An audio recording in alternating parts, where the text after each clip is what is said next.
Hello everyone, this is Sonia Singh और स्वागत है बीट द कंपटीशन पे। उम्मीद करती हूँ कि तैयारी आपकी काफ़ी अच्छी चल रही होगी। तो आज जनरल अवेयरनेस के हमारे लेक्चर 2 में सेट 2 में कुछ अदर मैं क्वेश्चंस को डिस्कस करने वाली हूँ और काफ़ी खास सवाल आपको देखने को मिलेंगे। टॉप 150 क्वेश्चंस को ही मैंने यहाँ पर कवर किया है क्योंकि बहुत इंपॉर्टेंट है कि हार्ड वर्क के साथ साथ आप स्मार्ट वर्क भी करते हुए आगे बढ़ें। तो सेशन को शुरू करेंगे। क्वेश्चन ऑफ द डे में आप देख पा रहे होंगे स्क्रीन के ऊपर ये वाला सवाल है जो कि मैंने पुराने सेट में आपसे पूछा था। वहां पर हम 21 क्वेश्चंस को कवर कर चुके थे। Telegram channel beat the competition, जिसका लिंक डिस्क्रिप्शन बॉक्स में है, वहां पर जाकर के आप टेलीग्राम पर भी पीडीएफ को डाउनलोड कर सकते हैं और आप चैनल के ऊपर जाकर के करके भी पूरी वीडियो को एक बार देख सकते हैं, जिससे कि आपको काफी फायदा होने वाला है। तो मैंने आपसे 22वां सवाल पूछा था क्वेश्चन ऑफ द डे में और मैं सबको, जो बच्चों ने पार्टिसिपेशन दिया था, कैंडिडेट्स ने, उनको बिल्कुल मैं यहाँ पर अप्रिसिएशन का कहीं ना कहीं एक जो है मौका मानती हूँ कि भाई बहुत अच्छी बात है कि उन्होंने पार्टिसिपेशन किया, कोशिश की जवाब देने की, जो कि कहीं ना कहीं एक अच्छी टीचिंग लर्निंग का और एक अच्छी कम्युनिकेशन की निशानी भी होती है। तो 22वें क्वेश्चन से मैं शुरू करूंगी, इसका जवाब और एक्सप्लेनेशन के साथ देकर के आगे बढ़ूंगी। फिर 23वें सवाल से आज हम सेट 2 स्टार्ट करेंगे अपना। मैं उम्मीद करती हूँ कि यहाँ पर मेरी वॉइस कंप्लीटली क्लियर होगी और इसका भी पीडीएफ आपको कहाँ मिलेगा? Beat the competition Telegram channel के ऊपर। लिंक कहाँ मिलेगा? डिस्क्रिप्शन बॉक्स में। तो बात करूंगी मैं यहाँ पर, मैंने सवाल आपसे पूछा था कि भारत और यूरोप के बीच समुद्री दूरी कितनी है? जो स्वेज नहर है, जिसको हम स्वेज कैनाल के नाम से भी जानते हैं, निर्माण के बाद कम हो गया था। यानी कि ये जो कैनाल है, इसके बनने के बाद से हिंदुस्तान और यूरोप के बीच में दूरी कितनी कम हुई है? ये आप देख पा रहे हैं, एशिया है, मेडिटेरियन सी है, इजिप्ट है, अफ्रीका है, रेड सी है। ये तो इसका जो राइट ऑप्शन है, ये आप देख पा रहे होंगे स्क्रीन के ऊपर। जो इसका राइट ऑप्शन है वो है बी। पहले मैं आपको ये बता दूं, और काफी बच्चों ने इसका राइट आंसर भी दिया है। तो 7000 किलोमीटर कमी आई है स्विस कैनाल बनने के बाद से लंदन, या फिर कह सकते हैं कि पूरे यूरोपियन कंट्रीज में और भारत के बीच में खास तौर पर। अब मैं थोड़ा सा एक पिक्चर आपको दिखाती हूँ। ये पिक्चर आप जब भी देखेंगे तो कंप्लीटली आपको समझ में आएगा। ये हिंदुस्तान, हमारा प्यारा हिंदुस्तान, ये आपको बिल्कुल नजर आ रहा होगा स्क्रीन के ऊपर। इंडिया की मैं बात कर रही हूँ। ये अरेबियन गल्फ है, ये है आपका स्विस कैनाल। तो आप देख पा रहे होंगे कि जब हम यहाँ पर स्विस कैनाल खैर हमेशा रही है, लेकिन अगर मैं इसकी यूसेज की बात करूं, जो कि पिछले कुछ सालों से शुरू हुआ है, इसके न होने पर लंदन से हिंदुस्तान की, यानी कि यूरोपियन कंट्री से हिंदुस्तान तक पहुंचने में जो दूरी हमें केप ऑफ गुड होकर के जानी पड़ती थी, वो कहीं न कहीं आप देखें कि 24 दिन में हमें सफर किसके द्वारा? नेविगेशन, यानी कि नाव के द्वारा, शिप के द्वारा हम तय कर पाते थे। यानी कि कहीं न कहीं आप मान के चलिए कि 20,000 किलोमीटर का सफर हमें तय करना पड़ता था। लेकिन जैसे ही ये स्विस कैनाल बन गई है, अब तो आप ध्यान में रख पाएंगे कि ये कम होकर के 12,000 किलोमीटर हो गई है। ये आपको नजर आ रहा होगा। यानी कि लंदन से, यूरोपियन कंट्रीज से शुरू होकर के स्विस कैनाल जब यहाँ पर आकर पहुंच रही है, तो कहीं ना कहीं ये 12,000 किलोमीटर कम हो गई है, जिसका सफर अब हम 24 दिन के बजाय 14 दिन के अंदर, यानी कि पूरे पूरे 10 दिन का रिडक्शन आपको देखने को मिल रहा है। और डिस्टेंस में 43%, बहुत बड़ी बात होती है। तो यहाँ से रिडक्शन देखने को मिल रहा है। ये अर्थ ऑब्जर्वेशन रिसर्च सेंटर से ली गई पिक्चर है, जो आपकी आप स्क्रीन के ऊपर देख पा रहे होंगे। उम्मीद करती हूँ कि मैंने आपको इस पिक्चर के माध्यम से अच्छे से समझा दिया होगा। और आप ये स्क्रीन पे देखेंगे जब इस इमेज को, आप ये देखिए कि ये जो आपको नजर आ रही है, this is considering as a Suez canal, Suez नहर जिसको हम हिंदी में कह रहे हैं। तो आप ये देखिए, ये हिंदुस्तान, इंडिया की मैं बात कर रही हूँ यहाँ पर, ठीक है। यूरोपियन कंट्री की बात हो रही है, लंदन की बात हो रही है। ये जो साउथ अफ्रीका का पूरा रीजन है, सॉरी साउथ अफ्रीका कह रही हूँ, साउथ एशिया की मैं बात कर रही हूँ, ठीक है। तो यहाँ से हम पहले कम से कम जब हम यहाँ पर जब नेविगेशन से, शिप के माध्यम से लंदन से हिंदुस्तान तक जाते थे, तो हमारा सफर यहाँ पर कहीं ना कहीं 20,000 के आसपास होता था। लेकिन स्विस कैनाल बनने की वजह से ये 12,000 हो गया है। यानी कि अब हम केवल मात्र 14 दिनों के अंदर अंदर 14 डेज में इस सफर को तय कर पाएंगे with the help of the navigation. और 7200 माइल्स हमने कम किया, मोटा मोटा देखें तो 7,000 माइल्स हमने कम किया, जो कि एक अच्छी पहल है, ठीक है। ये आप देख पा रहे होंगे, canal that adds the trade, Swiss canal that, यहाँ से भी सवाल कई बार बन जाता है, जीएस का भाई पार्ट है, कुछ कह नहीं सकते हम। तो देखिए कि Swiss canal that links Europe and south Asia was opened on November 17, 1869, 17 नवंबर 1869 में जाकर के ये पूरा हुआ। और कहीं ना कहीं 8%, बहुत ज्यादा है, पूरी दुनिया का जो शिपिंग ट्रैफिक होता है ये देखने को मिलता है इस नहर के द्वारा, ये जो आप देख पा रहे हैं स्क्रीन के ऊपर, ठीक है। और pass through the canal daily, और हर रोज कहीं ना कहीं $5 बिलियन, इजिप्टियन जो कंट्रीज है उससे होते हुए $5 बिलियन का हम यहाँ पर बिजनेस करते हैं। और इसका जो लेंथ है पूरा जो स्विस कैनाल है वो 193.30 किलोमीटर लेंथ है इसकी, और 10 दिन का जो पूरा टाइम है। It is the longest in the world and was constructed over a period of 10 years. 10 साल के अंडर इसका कंस्ट्रक्शन किया गया। और 7000 किलोमीटर हिंदुस्तान से यूरोपियन कंट्रीज के बीच में इस जर्नी को हम आप तय कर सकते हैं। और अगर बात की जाए तो 2 वे ट्रैफिक को अगर मिला ले, यानी कि भाई जाहिर सी बात है अगर शिप जा रही है तो आएगी भी, तो दोनों को मिला ले तो कहीं ना कहीं दोनों तरफ से जो शिपिंग होती है, यानी हिंदुस्तान से आना और हिंदुस्तान से जाना, इंपोर्ट एक्सपोर्ट को लेकर के, तो कुल मिलाकर के बिलियन $8.5 यहाँ पर बिजनेस हम करते हैं दोनों ओर से। तो बहुत बड़ी बात है जो कि आप देख पा रहे हैं इस कैनाल के माध्यम से। इन चीजों को ध्यान में रखिएगा एक जनरल नॉलेज के पर्सपेक्टिव से भी, ताकि आपको दोबारा पढ़ना ना पड़े। और इसको बनाने में हमें $100 मिलियन का खर्चा आया है, ये आप स्क्रीन के ऊपर देख भी पा रहे होंगे। आगे बढ़ेंगे। Who among the following leaders found the revolutionary organization? तो कह रहे हैं कि भाई अभिनव भारत सोसाइटी जो है, स्क्रीन के ऊपर आपको नजर आ रहा होगा ये सारा कुछ। अभिनव भारत सोसाइटी जो है रेवोल्यूशनरी ऑर्गेनाइजेशन, उसने किसको फाउंड किया था, ठीक है। आप इमेज भी देख पा रहे होंगे, काफी हद तक आपको स्क्रीन के ऊपर जवाब भी क्लियर हो जाएगा। भगत सिंह की बात हो रही है, विनय दामोदकर सावरकर की बात हो रही है, वीरेंद्र कुमार घोष यानी पुलिन बिहारी की बात हो रही है। तो काफी इंपॉर्टेंट है। मुझे कमेंट करके बताइए, भगत सिंह ने यहाँ पर एक ऑर्गेनाइजेशन का निर्माण किया था जो कि रेवोल्यूशनरी ऑर्गेनाइजेशन ही थी, ठीक है। आप मुझे बताइए उसका नाम क्या था। और साथ में टिकट भी आप देख पा रहे होंगे। तो विनय दामोदर सावरकर का जो नाम है वो काफी हद तक आपको क्लियर भी हो रहा होगा स्क्रीन के ऊपर, ये आप देख भी पा रहे होंगे। आई होप कि स्क्रीन क्लियर होगी आपको, ठीक है। तो आपको ये ऑप्शन नंबर बी हमारा यहाँ पर सही है। तो इसका जो आप देखेंगे, विनय दामोदर सावरकर का जो पॉलिटिशियन है, एक पोइट के रूप में जाने जाते हैं। तो फरवरी 26 1966 में 1966 में इनका जन्म होता है, माफ कीजिएगा इनकी डेथ होती है। And creator of a Hindutva के नाम से, यानी कि हिंदू धर्म के कहीं न कहीं संस्थापक के रूप में जाने जाते हैं। इन्होंने कास्ट सिस्टम को खत्म करने की बात की और कहीं ना कहीं हिंदू रिलीजन को एक नए तरीके से रिकंस्ट्रक्ट करने की बात कही। और इसके साथ साथ ये इंपॉर्टेंट है, found student societies like Abhinav Bharat society and the free Indian society in England, यानी इंग्लैंड में भी इन्होंने हिंदुस्तान के जो समाज है उसको ऊपर उठाने की कोशिश की और अभिनव भारत सोसाइटी की भी स्थापना की विद्यार्थियों के लिए। नंबर 3 पॉइंट को देख लेते हैं। Publish the Indian war of independence about the Indian rebellion of 1857, इनकी किताब रही जो कि 1857 पर 1857 की क्रांति पर इन्होंने लिखी। और नंबर 4 में आप देखिए क्रिएटेड द टर्म हिंदुत्व, ये जो टर्म आता है ना, हिंदू तत्व, हिंदुओं का तत्व, हिंदुत्व का तत्व, ये सारी चीजें ये लेकर के आए। और इन्होंने कहा कि भाई which he associated with the social and the political communalism. तो इनका मानना था कि जो पॉलिटिकल कम्युनलिज्म सांप्रदायवाद है उससे ऊपर उठ करके हिंदुज्म को काफी हद तक सुधारने की, एसोसिएट करने की आवश्यकता है। इन्होंने अपने शब्दों में बहुत बार कहा कि our movement must not be limited to being against any particular law, but it must be for the acquiring the authority of the makes law itself. यानी इनका मानना था कि कोई भी एक ऐसा मूवमेंट है जो भी आप चला रहे हैं उसको हम कभी भी एक पर्टिकुलर लॉ की वजह से लिमिटेड नहीं कर सकते, बल्कि काफी हद तक इम्पोर्टेंट है कि हम एक ऐसी अथॉरिटी का निर्माण कर लें जहां पर कानून बनाने के अधिकार भी हमारे हाथ में हो। ये एनसीईआरटी का स्नीप है जो आप स्क्रीन के ऊपर देख पा रहे होंगे। अभिनव भारत के बारे में पढ़ लेते हैं, कई बार डायरेक्टली सवाल यहाँ से आ जाता है। तो 1900 में कहीं ना कहीं, एक मिनट, यहाँ थे हम जी। तो 1900 में यहाँ पर आप देखिए कि स्वतंत्र वीर विनय दामोदकर सावरकर के नाम से जाने जाते हैं। Mitra Mela, a secret organisation of revolutionary, क्रांतिकारियों के साथ मिलकर के मित्र मेला नाम की एक संगठन इन्होंने बसाई। और साथ में नासिक महाराष्ट्र की बात हो रही, नासिक में इसको बसाया गया। The name organisation was renamed as Abhinav Bharat. पहले मित्र मेला था, इसी का नाम बदल करके अभिनव भारत कर दिया गया था। कब? 1904 में। उसके बाद सावरकर पहुंचे इंग्लैंड के अंदर और उन्होंने हायर एजुकेशन को लेकर के काफी चीजों को ग्रैप्स किया, सीखा। और वहां से कहीं ना कहीं शुरुआत होती है एक रेवोल्यूशनरी लिटरेचर के बारे में। कह सकते हैं कि उन्होंने अलग अलग चीजों की नॉलेज ग्रहण की और उसके बाद मेंबर बने वो अभिनव भारत के हिंदुस्तान में।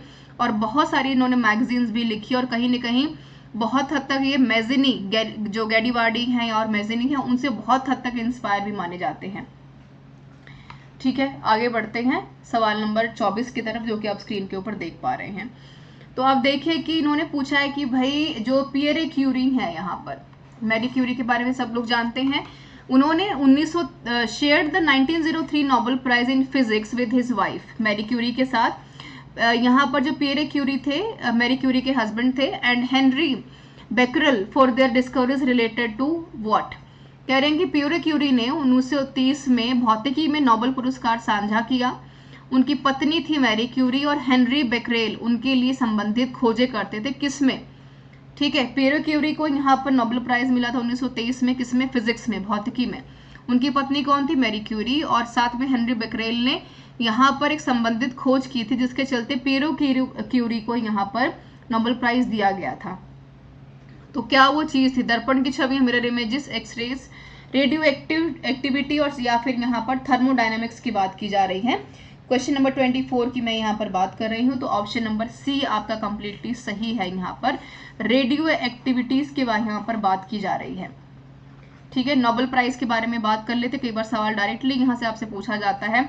एल्फ्रेड नोबेल के नाम से नोबेल प्राइज की शुरुआत यहाँ पर होती है, और हर साल अवार्ड शोज किए जाते हैं आउटस्टैंडिंग कंट्रीब्यूशन के लिए।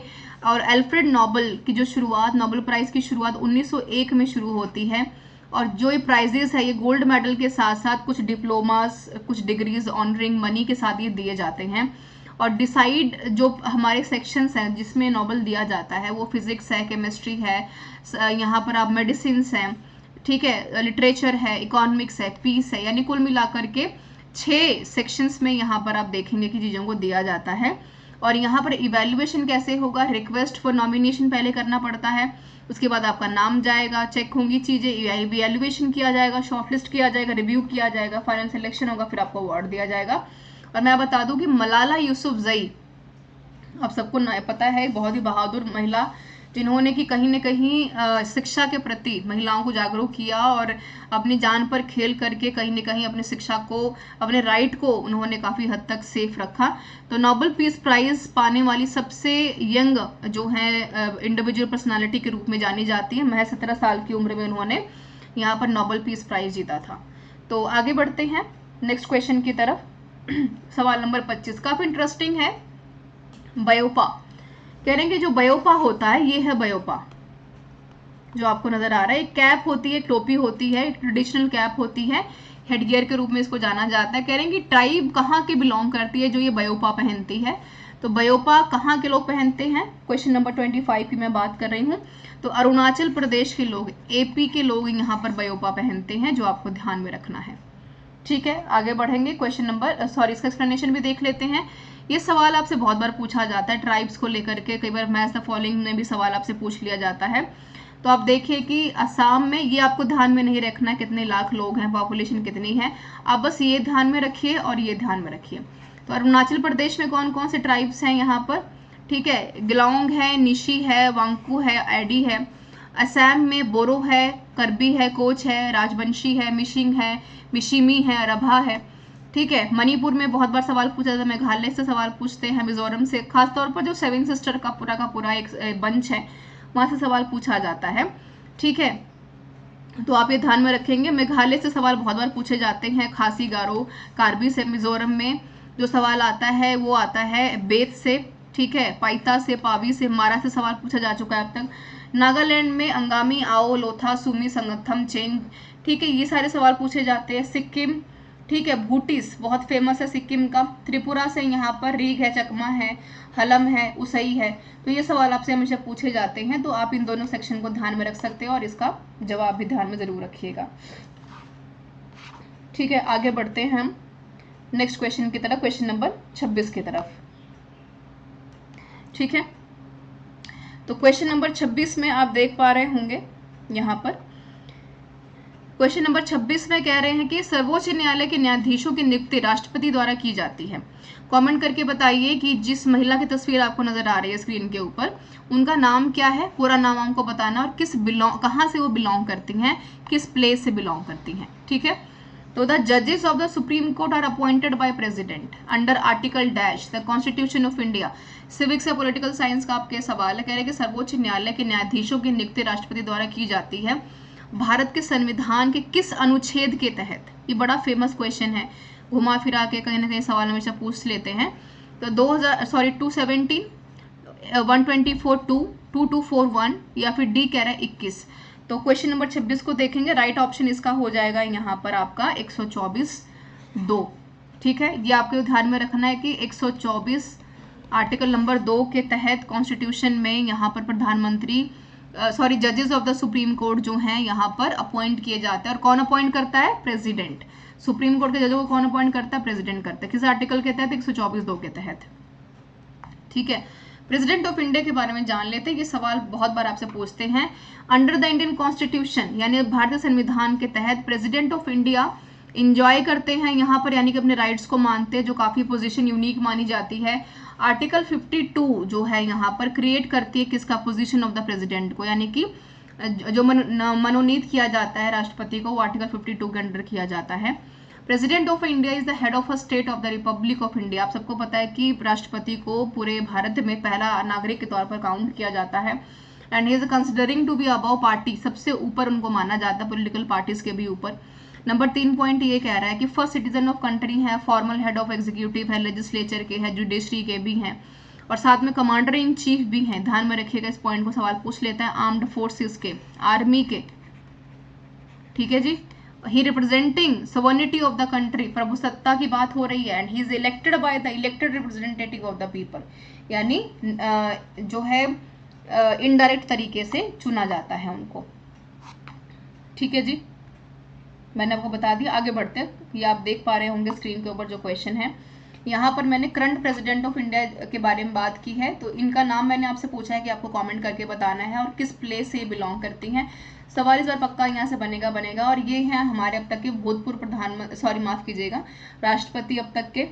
ठीक है, और इसमें से रामनाथ कोविंद जी जो हैं, उनकी जो है कहीं ना कहीं अभी भी जीवन शैली बाकी है, तो वर्तमान में अभी हैं। बाकी सारे के सारे जितने भी हमारे राष्ट्रपति रह चुके हैं, ठीक है, उनका कहीं ना कहीं एक प्रतिभा पाटिल जी हैं, अगर उनको भी छोड़ दिया जाए तो। इसके अलावा जितने भी हमारे राष्ट्रपति रहे हैं वो कहीं ना कहीं वर्तमान में, खैर अब उनकी प्रस्तुति नहीं है, लेकिन जब भी रहे वो उन्होंने भारत को एक नया मार्गदर्शन जरूर दिया है।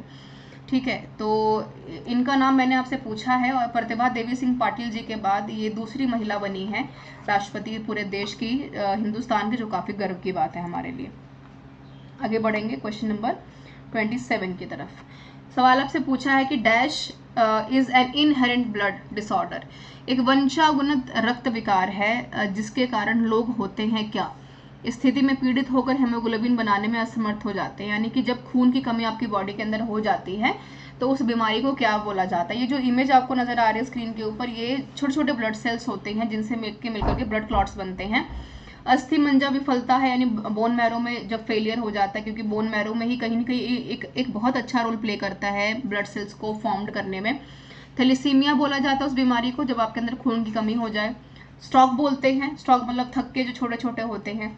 ठीक है, और थ्रोम्बोसिस बोला जाता है। ये आपको बताना है कि इसका राइट ऑप्शन क्या है।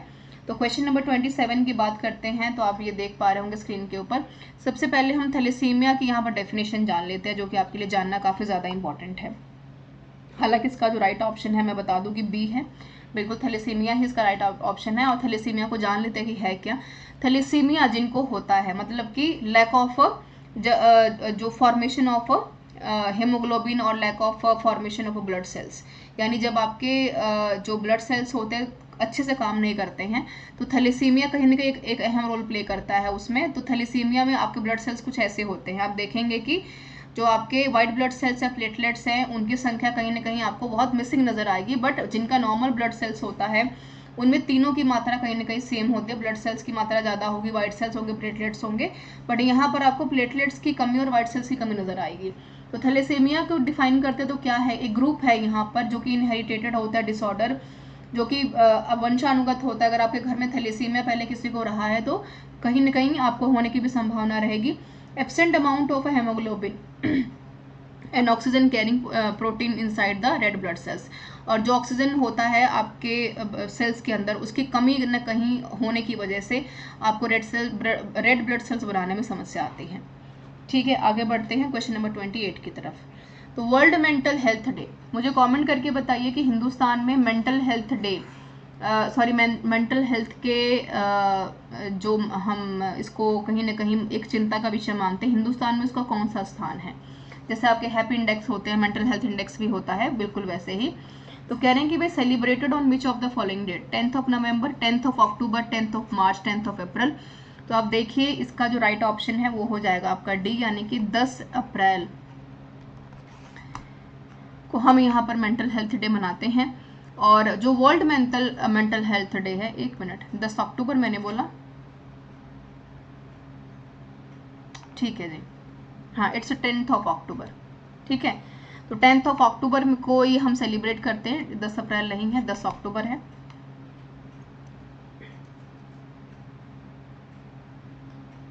इसका मैंने थैलेसीमिया ही बोला था आपको, बी।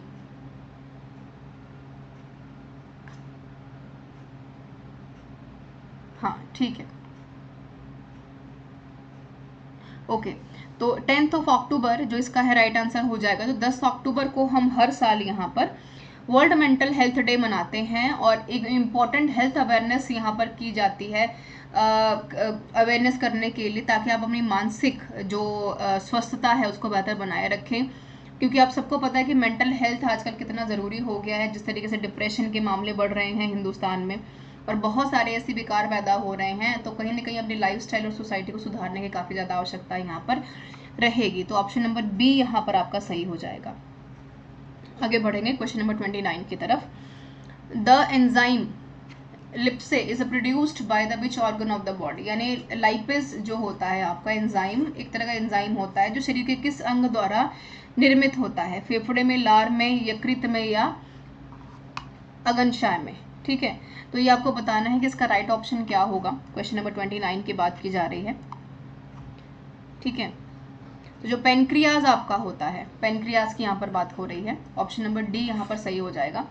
पेनक्रियाज में कहीं ना कहीं जो आपका लाइपेज होता है उसका निर्माण होता है।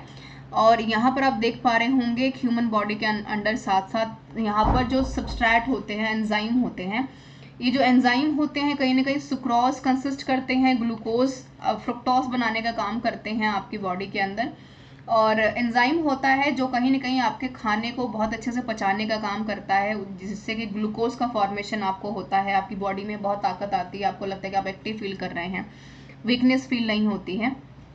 तो आप देखेंगे कि यहाँ पर 4 सेक्शंस में चीज़ें बनती हैं। पहले एंजाइम आता है, उसके बाद यहाँ पर जो एंजाइम होता है वो कहीं ना कहीं सबस्ट्रेट होता है, अलग अलग सेक्शंस में फॉर्म होता है, फिर एक्टिव तरीके से काम करता है, यहाँ पर ग्लूकोज फ्रुक्टोज को बनाता है, और उसके बाद यहाँ पर आखिर में ये जो प्रोड्यूस होता है, जितने भी इस तरीके के एंजाइम्स होते हैं हमारी बॉडी के अंदर, कहीं ना कहीं बहुत अच्छे तरीके से हमारी बॉडी में एक स्ट्रेंथ डेवलप करने का काम करते हैं, ठीक है। आगे बढ़ेंगे क्वेश्चन नंबर 30 की तरफ, जो आप स्क्रीन के ऊपर देख पा रहे हैं।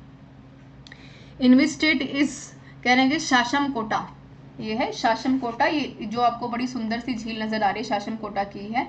Lake located where, Tamil Nadu, Telangana, Kerala और कर्नाटक, ठीक है। आगे बढ़ने से पहले मैं आपको ये दिखा दूं, ये जो आप देख पा रहे हैं स्क्रीन के ऊपर, ठीक है, ये जो इमेज है, ये इसको आप थोड़ा सा जूम करके देख लीजिएगा अपने अकॉर्डिंग, ठीक है। ये जो आपको नजर आ रहा है कॉलम, यहाँ पर जब आपको पीडीएफ मिलेगी तो आप और अच्छे से देख पाएंगे, यहाँ पर है आपका, ठीक है, जो कॉलम है, जो केरला है यहाँ पर, ठीक है। मैं ऑप्शन नंबर सी को ही कहूँगी कि भाई सही है, ये ऑप्शन नंबर सी केरल सही है यहाँ पर, ठीक है। तो मैं दिखा दूँ आपको, यहाँ पर ये देखिए ये कोची है, केरल के बिल्कुल पास में, केरल के यहाँ पर बिल्कुल पास में ये जो कोलम एक जगह है, यहाँ पर है आपकी शासमकोटा झील, केरल। कोलम कहाँ है? केरल में। और यहाँ पर ये झील बसी हुई है और ये इमेज के ऊपर आपको झील नजर आ रही होगी, ठीक है।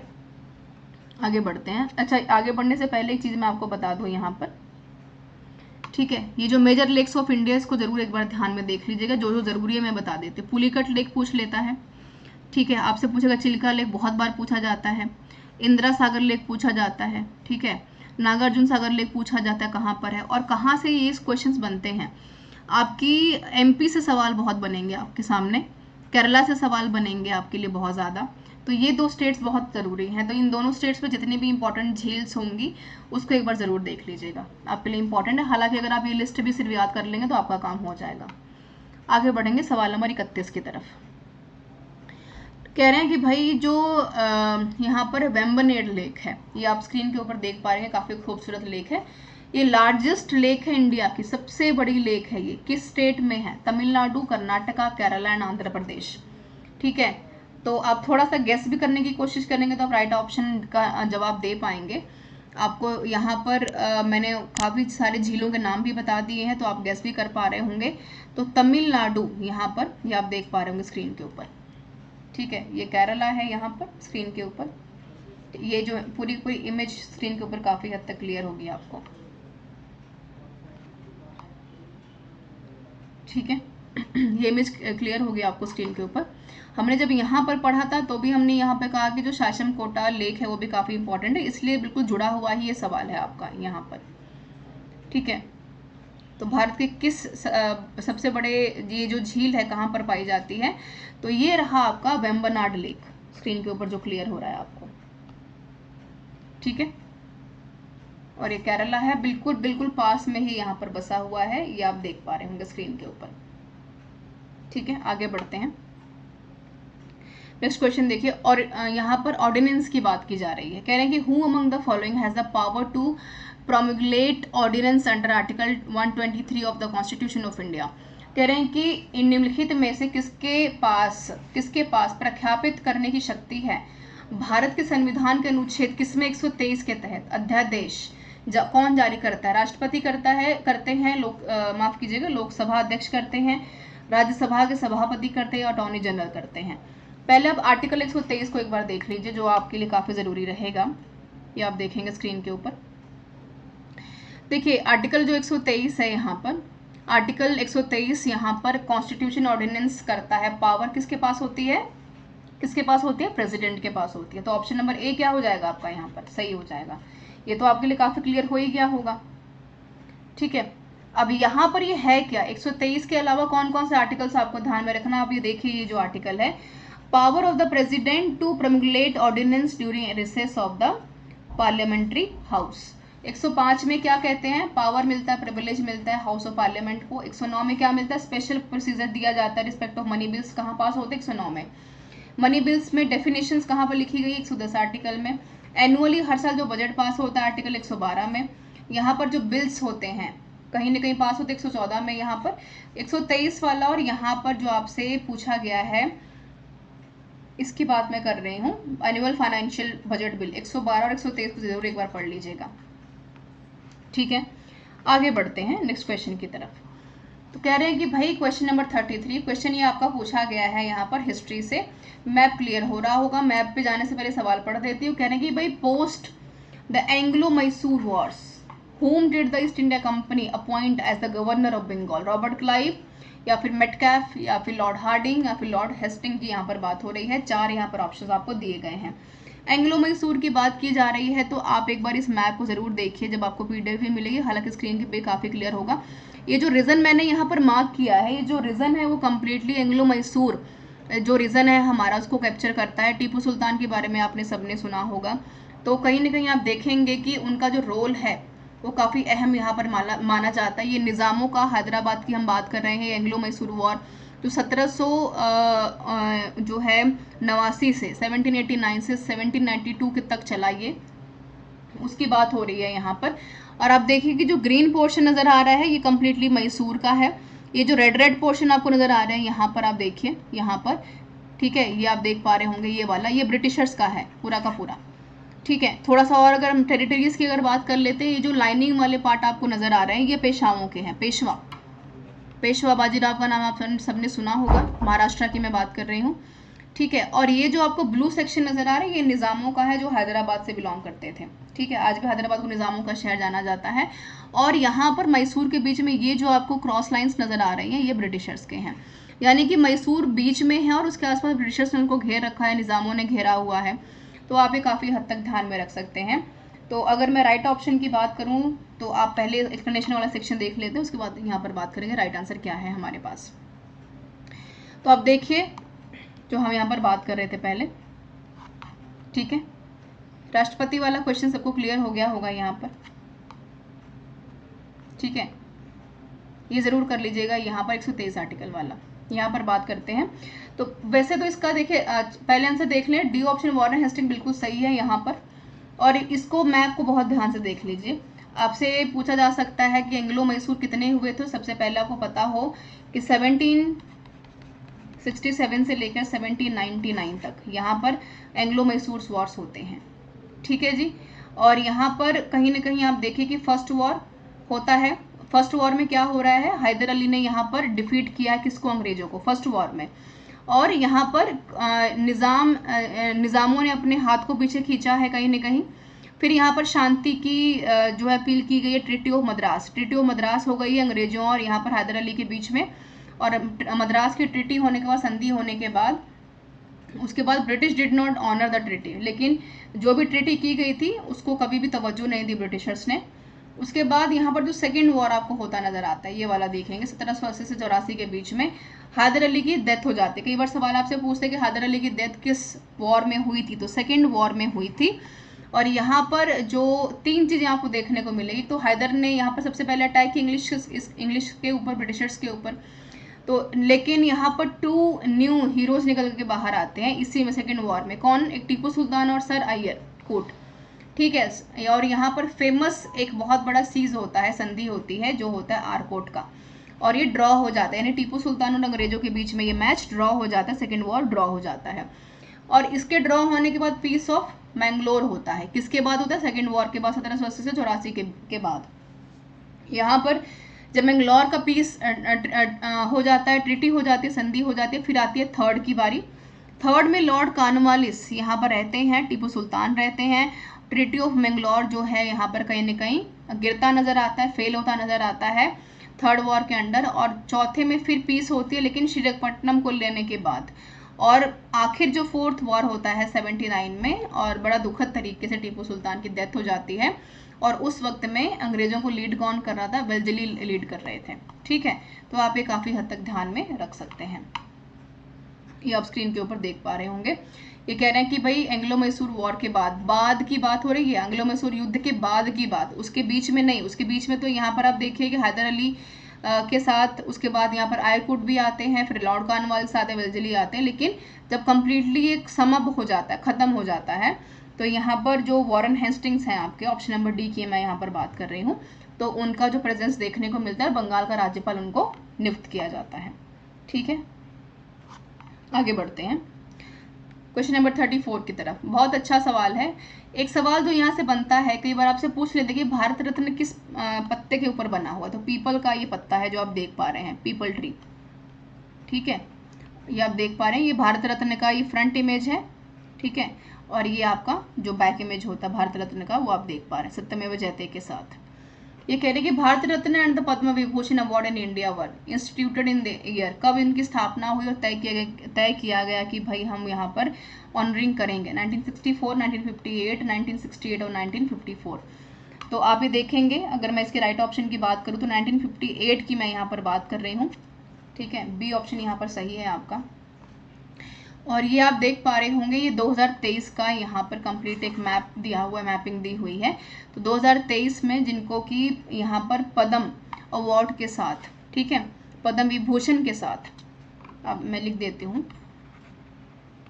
पद्म विभूषण के साथ नवाजा गया है। ठीक है, जाकिर हुसैन को नवाजा गया है। इसके पहले दोषी साहब हैं, SM कृष्णन हैं, उसके बाद श्री दिलीप है, यहाँ पर श्रीनिवासन वरदान है यहाँ पर, और उसके बाद आखिर में श्री मुलायम सिंह यादव जी को यहाँ पर जो है पद्म विभूषण के साथ नवाजा गया है, जो आपके आप ध्यान में रख सकते हैं। इतना ही याद रखिएगा, ये पब्लिक अफेयर्स में है, इनको साइंस में दिया गया, मेडिसिन में दिया गया, आर्ट में दिया गया है। ठीक है, और पब्लिक अफेयर्स में दिया गया है। ये सवाल आपसे पूछेंगे, इसका स्टेट और कंट्री का नाम आपसे नहीं पूछेंगे। ये 2 सेक्शंस को ध्यान में रखिएगा, फील्ड एंड नेम। ठीक है, आई होप कि आपको क्लियर होगा। आगे बढ़ते हैं। अच्छा, ये देख लीजिएगा एक बार, पद्म विभूषण, पद्म भूषण, पद्मश्री। ठीक है, सबसे बड़ा होता है भारत रत्न, उसके बाद होता है पद्म विभूषण, नंबर 3 पर आता है पद्म भूषण, नंबर 4 पर आता है पद्मश्री। ठीक है, तो पीपल के पत्ते में है। मुझे कमेंट करके बताइए ये जो आपको विभूषण, भूषण और श्री में पदम में जो नज़र आ रही हैं इमेजेस किस पत्ते की हैं, किस किस लीफ की हैं। ठीक है, मैं हिंट कर रही हूँ हिंदुस्तान में उसको राष्ट्र जो है सिंबल के तौर पर नवाजा गया है उस फूल को। आगे बढ़ेंगे, स्टॉक एक्सचेंज के बारे में बात कर लेते हैं। ठीक है, हाँ इसका राइट ऑप्शन बी था।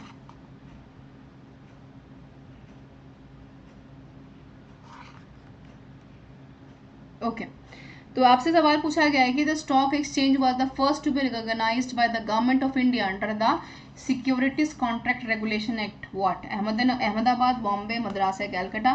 कह रहे हैं कि स्टॉक मार्केट्स एक्सचेंज जो सबसे बड़ी मान्यता प्राप्त था भारत सरकार द्वारा प्रतिभूत अनुबंध के तहत विनिमय अधिनियम बनाया गया, कहाँ? अहमदाबाद में, बॉम्बे में, मद्रास में, कैलकाटा में। पहले हम हिस्ट्री देख लेते हैं थोड़ी सी, फिर हम राइट ऑप्शन की बात कर लेंगे। कह रहे हैं कि इंडियन स्टॉक मार्केट जो है वो अगर हम थोड़ा सा और पीछे जाके देखते हैं तो 18वीं सेंचुरी का वो टाइम पीरियड है जहाँ पर बहुत तेज़ी से हिंदुस्तान में इंडस्ट्रीज लगाई जा रही हैं, कंपनी बन रही हैं, बहुत सारा माल हिंदुस्तान से बाहर जा रहा है। ठीक है, और ईस्ट इंडिया कंपनी ने यहाँ पर ट्रांसैक्ट लोन सिक्योरिटीज़ के तौर पर इसको रखा।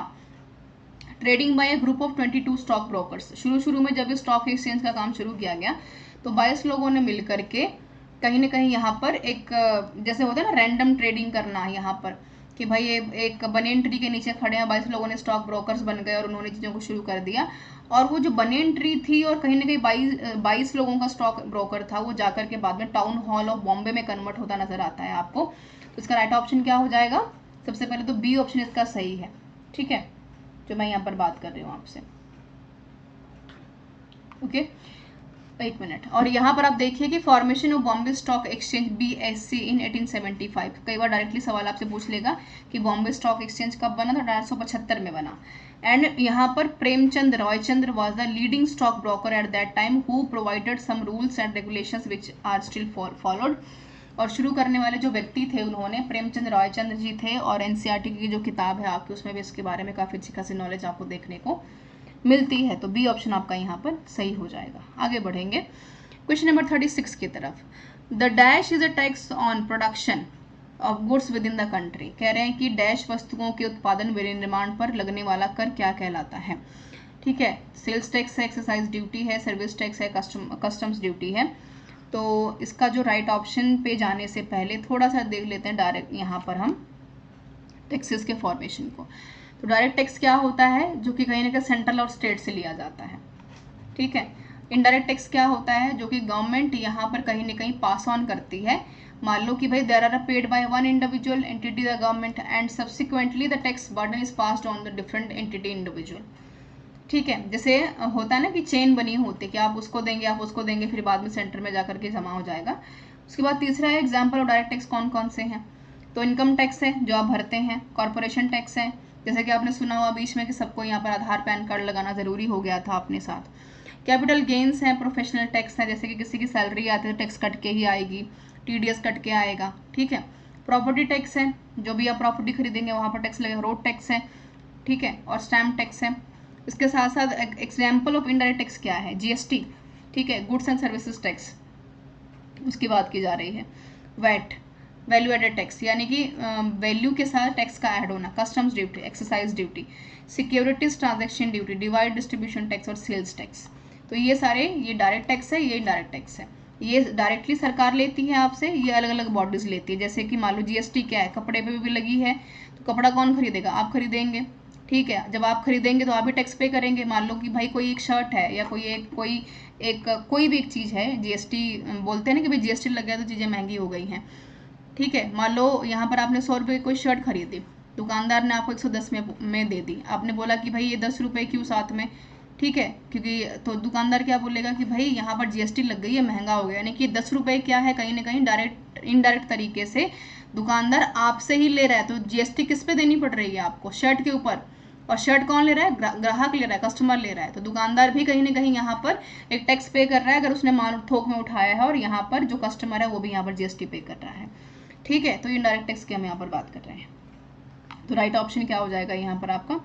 राइट ऑप्शन बिल्कुल हाँ, इसका बॉम्बे एक्सचेंज था। और यहाँ पर आप देखेंगे तो जो ऑप्शन नंबर सी है आपका सर्विस टैक्स की मैं यहाँ पर बात कर रही हूँ। तो सर्विस टैक्स जो है यहाँ पर वो उत्पादन विनिर्माण में लगने वाला यहाँ पर एक कर जो देश के भीतर से लिया जाता है। आगे बढ़ेंगे क्वेश्चन नंबर 37 की तरफ। प्लासी का युद्ध सिराजुद्दौला और के बीच लड़ा गया था और ईस्ट इंडिया कंपनी के बीच में लड़ा गया था। 15 सितंबर 1765 में, 45 में, 57 में या 1780 में। तो इसका राइट ऑप्शन है, मैं बता दूं कि 1857 है सबसे पहले। तो 23 जून को लड़ा गया था ये। बैटल ऑफ प्लासी की बात की जा रही है बिटवीन सिराजुद्दौला एंड यहाँ पर जो ब्रिटिश ईस्ट इंडिया कंपनी के लोग थे। ठीक है, ये पेंटिंग आप देख पा रहे होंगे स्क्रीन के ऊपर। एक स्नीप पढ़ लेते हैं। बैटल ऑफ प्लासी है जो सबसे मेजर विक्ट्री मानी जाती है। And they now got a monopoly over trade in Bengal and gradually outside the French and the Dutch. यानी कि 1757 में जैसे ही बैटल ऑफ प्लासी होती है, ठीक है, और ब्रिटिशर्स जीतते हैं, उसके बाद से सबसे पहले कहाँ पहुंचे? वो बंगाल को कब्जा किया, फिर फ्रेंच को यहाँ पर कब्जा किया और डच की कंपनियां जो हिंदुस्तान में बसी हुई थी। ठीक है, मीर जाफर जो है एक यहाँ पर पपेट की तरह बनाकर, कठपुतली बना करके रख दिया गया, जो ब्रिटिशर्स बोलेंगे वही वो करेगा। And the political control over the province and the rich resources of the Bengal made them financially stable to further their political design in India. यानी आप देखिए 1757 के बाद से लेकर के 1857 के बाद की जो चीज़ें बदली हैं उसमें कहीं ना कहीं यहाँ पर रॉबर्ट क्लाइव का बहुत अच्छा रोल था। सवाल यहाँ पर क्या बनता है? सवाल आपसे पूछ लेते हैं कि भाई प्लासी के युद्ध के समय ईस्ट इंडिया कंपनी की तरफ से गवर्नर कौन था? तो रॉबर्ट क्लाइव थे, ये ध्यान में रखिएगा। और सिराजुद्दौला ने ये युद्ध लड़ा था। 2 प्लासी की लड़ाइयाँ होती हैं, 2 होती हैं। पहले में सिराजुद्दौला जीत जाता है और दूसरे में यहाँ पर रॉबर्ट क्लाइव जीतता है। ठीक है, दूसरे में सिराजुद्दौला हार जाता है। जो इसका अपना खुद का गवर्नर था, कमांडर था मीर जाफर, उसी ने धोखा किया सिराजुद्दौला के साथ, क्योंकि यहाँ पर रॉबर्ट क्लाइव ने मिला लिया था मीर जाफर को, और मीर जाफर को लगने लगा कि भाई जैसे सिराजुद्दौला मरेगा उसको गद्दी मिल जाएगी, बट ऐसा हो नहीं पाया। उसके बाद से सिराजुद्दौला जैसे ही मरा, मीर जाफर को सिर्फ नाम का एक सैनिक बना करके रख लिया गया, यानी गद्दी पर एक कठपुतली बैठी है, जैसा वो कहेंगे वैसा वो करेगा। बाद में उसको रियलाइजेशन भी होता है गलती का, जिसका कि पूरा का पूरा दुश्मनी बैटल ऑफ बक्सर में आकर के निकलता है। हालांकि जब बैटल ऑफ बक्सर पढ़ेंगे तो उसके बारे में बात करेंगे। आगे हम बात करेंगे विच of the following pair is not correctly matched. ठीक है, इसमें से कौन सा वाला सही नहीं मैच किया गया है? तो यहाँ पर हम किसकी बात कर रहे हैं? हम यहाँ पर बात कर रहे हैं ट्राइब्स के बारे में। तो पहला है संथाला, फिर है कोल, फिर है खासिया, फिर है 1855 से लेकर के यहाँ पर 1831 है, इसको सही कर लीजिएगा। 1879, 1875। ठीक है, तो आपको बताना है कि इसमें सही वाला पेयर कौन सा मैच नहीं है। राइट, इसका मैंने जवाब बता दिया था आपको, इसका ऑप्शन नंबर सी सही था। ठीक है, इसका जो मैचेबल नहीं है, होमो ने नहीं किया था 1815 में, बाकी सारे के सारे सही हैं। सवाल बनता कहाँ से है? संथालों से सवाल हमेशा बनता है। संथाल रेबेलियन, ठीक है, एक मूवी आई थी अभी हाल फिलहाल में, जामताड़ा करके देखी होगी आपने नेटफ्लिक्स के ऊपर। तो ये मूवी कहीं ना कहीं जो है इसी प्लेस को बड़े अच्छे से डिफाइन भी करती है। तो कहीं ना कहीं एक ट्राइबल रीजन भी है, और continued operation of the Santhals agriculture people, उनकी ज़मीनों को लेकर के काफ़ी ज़्यादा ब्रिटिशर्स ने उनको बहुत हद तक एक्सप्लॉइट भी किया, जिसके चलते बहुत सारे ट्राइबल्स ने यहाँ पर विद्रोह किया, किसके? कंपनी के लोगों के खिलाफ और जमींदारों के खिलाफ। और बिरसा मुंडा उसमें से कहीं ना कहीं लीड करने वाले व्यक्ति थे, और बाद में उनकी मृत्यु भी हो जाती है सप्रेशन की वजह से। तो 1857 में इस रिबेलियन को दबा दिया गया था। मैंने इसी की बात सिर्फ इसलिए की है क्योंकि सवाल हमेशा यहीं से बनता है। ठीक है, हाँ जी, चलिए आगे बढ़ते हैं। इसका डी ऑप्शन सही था। Who built Taj Mahal for his wife Mumtaz Mahal along with the banks of the Yamuna river in Agra? ये तो बहुत आसान है, मुझे लगता है कि आप सबको बहुत अच्छे से पता भी होगा। ठीक है, तो शाहजहां क्या हो जाएगा? इसका राइट ऑप्शन है। ठीक है, आगरा सबने देखा होगा अगर उसकी बात करूं तो। तो शाहजहां से सवाल पूछा जाता है। अच्छा, औरंगजेब की किताब का नाम है जिसका नाम है आलमगीर। ठीक है, आलमगीरी के नाम से उसको जाना भी जाता है।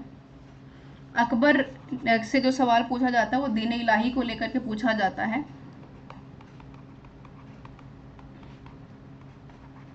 और अकबर की किताब भी है आईने अकबरी, जिसको अबू फजल ने लिखा था। ठीक है जी, ओके। और इतना ही आप ध्यान में रखेंगे। अच्छा, औरंगजेब की बात हो रही है, तो औरंगजेब जो मुगलों का सबसे लास्ट रूलर था, और साथ में जो मैं बात कर रही हूँ गुरु गोबिंद सिंह की, जो कि सिखों के आखिरी गुरु थे, लास्ट गुरु थे। तो गुरु गोबिंद सिंह जी ने औरंगजेब को एक यहाँ पर किताब लिखी थी जिसका नाम था जफरनामा। इसका नाम याद रखिएगा, जो कि ध्यान में पूछा जा सकता है। गुरु गोबिंद सिंह की एक बड़ी फेमस यहाँ पर एक पोइट मानी जाती है जिसका नाम है चंडी दी वार, पंजाबी में है ये, ठीक है, इसलिए इसका नाम ऐसा है। वार मतलब जो है जो हिंदुओं की देवी हैं माता काली, उनको लेकर के जो है वीर रस के ऊपर ये कविता लिखी गई है, जिसको कि कहीं ना कहीं मोटिवेशन के तौर पर देखा जाता है कि सैनिकों को कितना मोटिवेट कर सकते हैं। ठीक है, ये आप ध्यान में रखेंगे, 2-3 पॉइंट्स जो मैंने अभी भी बताए हैं आपको। ठीक है, तो डी ऑप्शन इसका सही हो जाएगा। आगे बढ़ते हैं। जब शाहजहां मुगल एम्परर थे, कब तक? 28 से लेकर के 58 तक, और उन्होंने ग्रैंड मॉन्यूमेंट्स बनवाए जिसमें ताजमहल एक था, ठीक है, मोती मस्जिद था, आगरा था, आगरा के साथ साथ जामी मस्जिद था, रेड फोर्ट दिल्ली वाला है। तो ये तो आपको सबको पता ही है, कई बार डायरेक्टली सवाल यहाँ से पूछ लेता है कि शाहजहां ने क्या नहीं बनवाया है ना, तो पता होना चाहिए आपको। ठीक है, Shahjahan will be the right option. आगे बात करते हैं। Which of the following right has been removed from fundamental rights and converted to the simple legal right? यानी फंडामेंटल राइट्स हैं क्या, पहले वो जान लेते हैं। देखिए, फंडामेंटल राइट्स का मतलब ये होता है यहाँ पर right to life and personal liberty, right to property का राइट है कि प्रॉपर्टी रख सकते हैं आप, फ्रीली घूम सकते हैं, एजुकेशन ले सकते हैं। जैसे इसके अंदर ही आता है आपका आरटी एक्ट आता है, जिसमें 1 से लेकर के 14 वर्ष तक की उम्र के बच्चों की एजुकेशन फ्री होती है, 1 से लेकर 8वीं तक मिड डे मील उनको दिया जाता है। ठीक है, ये सारी चीज़ें हैं। और फ्रीडम ऑफ रिलीजन, आप किसी भी धर्म से हैं, किसी भी वर्ग से हैं, आपको हमेशा रिस्पेक्ट किया जाएगा, बशर्ते आप ऐसा कोई काम ना करें जो कि हिंदुस्तान के लिए सही ना हो, तो उसकी हम यहाँ पर बात कर रहे हैं। ठीक है, तो इसमें से जो राइट टू प्रॉपर्टी है ना, ये बी ऑप्शन, आर्टिकल ये वाला राइट टू प्रॉपर्टी, इसको खत्म कर दिया गया है। ठीक है, तो अच्छा, इसको अलग बना दिया गया, अब इसको काउंट नहीं करते हैं, है बट ये काउंट नहीं होता। ठीक है, बाकी सारे के सारे हैं, फ्रीडम भी है, लाइफ भी है, ये एजुकेशन भी है, एंड फ्रीडम ऑफ रिलीजन भी है, तो आप ध्यान में रखेंगे। ठीक है, और कौन कौन से फंडामेंटल राइट्स हैं, इन आर्टिकल्स को बहुत बार पढ़ लीजिए, ये सवाल आपसे पूछेगा ही पूछेगा, स्टार मार्क कर रही हूँ। राइट टू इक्वालिटी, ठीक है, किस में आता है? 14 से 18 के बीच में। ठीक है, उसके बाद आता है राइट टू फ्रीडम, ठीक है, 1922 के बीच में। उसके बाद आता है रिलीजन, 2528। जैसे आप याद रख सकते हैं भैया, अगर आप फ्री हैं तभी तो, अगर आपके पास बराबर का अधिकार है तभी तो आप यहाँ पर फ्रीडम फील कर पाएंगे। अगर फ्रीडम फील कर पाएंगे तभी तो आप किसी भी धर्म को मान पाएंगे। अगर आपके पास हर एक धर्म को मानने का अधिकार है तो आप कॉन्स्टिट्यूशनल रेमेडीज का प्रयोग कर पाएंगे। अगर आपके पास सब कुछ है तो शिक्षा बहुत इंपॉर्टेंट है, जो कि आप आके आ रही है 29 से 30 के बीच में, ये इंपॉर्टेंट है, सवाल पूछेगा यहाँ से। राइट अगेंस्ट एक्सप्लॉयटेशन, यानी कि इतने सारे अधिकार होने के बाद आपका शोषण तो नहीं ही होना चाहिए, और एक्सप्लॉयटेशन किसके अंडर आता है? 23 से 24 के बीच में, तो आप ये ध्यान में रखेंगे। यानी 14 से लेकर के 24 तक के इंपॉर्टेंट आर्टिकल्स हैं सारे के सारे फंडामेंटल राइट्स को लेकर के। ओके, टाइम फॉर आंसर्स ये मैंने बता ही दिए हैं आपको, तो आप एक बार मैच भी कर सकते हैं। और अब बात करेंगे क्वेश्चन ऑफ द डे के बारे में, हर बार की तरह। तो सवाल इंपॉर्टेंट है, सिविक्स का ये क्वेश्चन आपके सामने, काफ़ी कॉमन क्वेश्चन है। तो कोलेजन की बात की जा रही है, कह रहे हैं कि उच्चतम न्यायालय के न्यायाधीशों, ध्यान से सुनिएगा, उच्चतम न्यायालय के जो हमारे न्यायाधीश हैं यहाँ पर, न्यायाधीशों की नियुक्ति के लिए कोलेजियन भारत के डैश के नेतृत्व में है। ठीक है, headed by dash of the India, कौन? प्रेसिडेंट, प्राइम मिनिस्टर, पार्लियामेंट, या फिर चीफ जस्टिस? इसका जवाब मैं पहले भी दे चुकी हूँ आपको, अगर आपने वीडियो बहुत ध्यान से देखी होगी। तो इंतज़ार रहेगा आपके जवाब का। मैं उम्मीद करती हूँ कि आप जल्दी ही इसका जवाब मुझे देंगे, और साथ में कमेंट करके बताएंगे। अगर आपका कोई सजेशन है, कोई क्वेश्चन है, मैं पूरी कोशिश करूँगी कि आपके सारे के सारे सवालों का, सारी की सारी चीज़ों का यहाँ पर मैं जवाब दे पाऊँ। देखिए, हो सकता है कि वीडियो आपको जो है लंबी लगे, पर मेरा पर्सपेक्टिव यहाँ पर केवल आपको जीए करवा करके नहीं जाना है। मेरा पर्सपेक्टिव बिल्कुल यहाँ पर ये है कि मैं आपको हर एक चीज़ वो प्रोवाइड करवा पाऊँ जो कि आपके नॉलेज को ब्रॉड बनाए। हम यहाँ पर एक सवाल के साथ साथ बहुत सारे सवालों को जो है करने की कोशिश कर रहे हैं, ताकि कोई भी एक ऐसा पोर्शन हमारा मिस ना हो यहाँ पर जो कि हमें लगे कि यार ये पढ़ लिया होता तो शायद 1 नंबर हमारे हाथ में होता। ठीक है, क्योंकि नेगेटिव मार्किंग भी है तो बचने की बहुत ज़रूरत है। और बाकी पीडीएफ कहाँ से मिलेगी? डिस्क्रिप्शन बॉक्स में beat the competition Telegram channel का लिंक है, वहाँ से जाकर के आप पीडीएफ को डाउनलोड कर सकते हैं। ओके, तो मेरे साथ बने रहने के लिए आपका बहुत बहुत धन्यवाद। मिलते हैं नेक्स्ट वीडियो में कुछ नए क्वेश्चंस के साथ। Thank you so much for being with me everyone.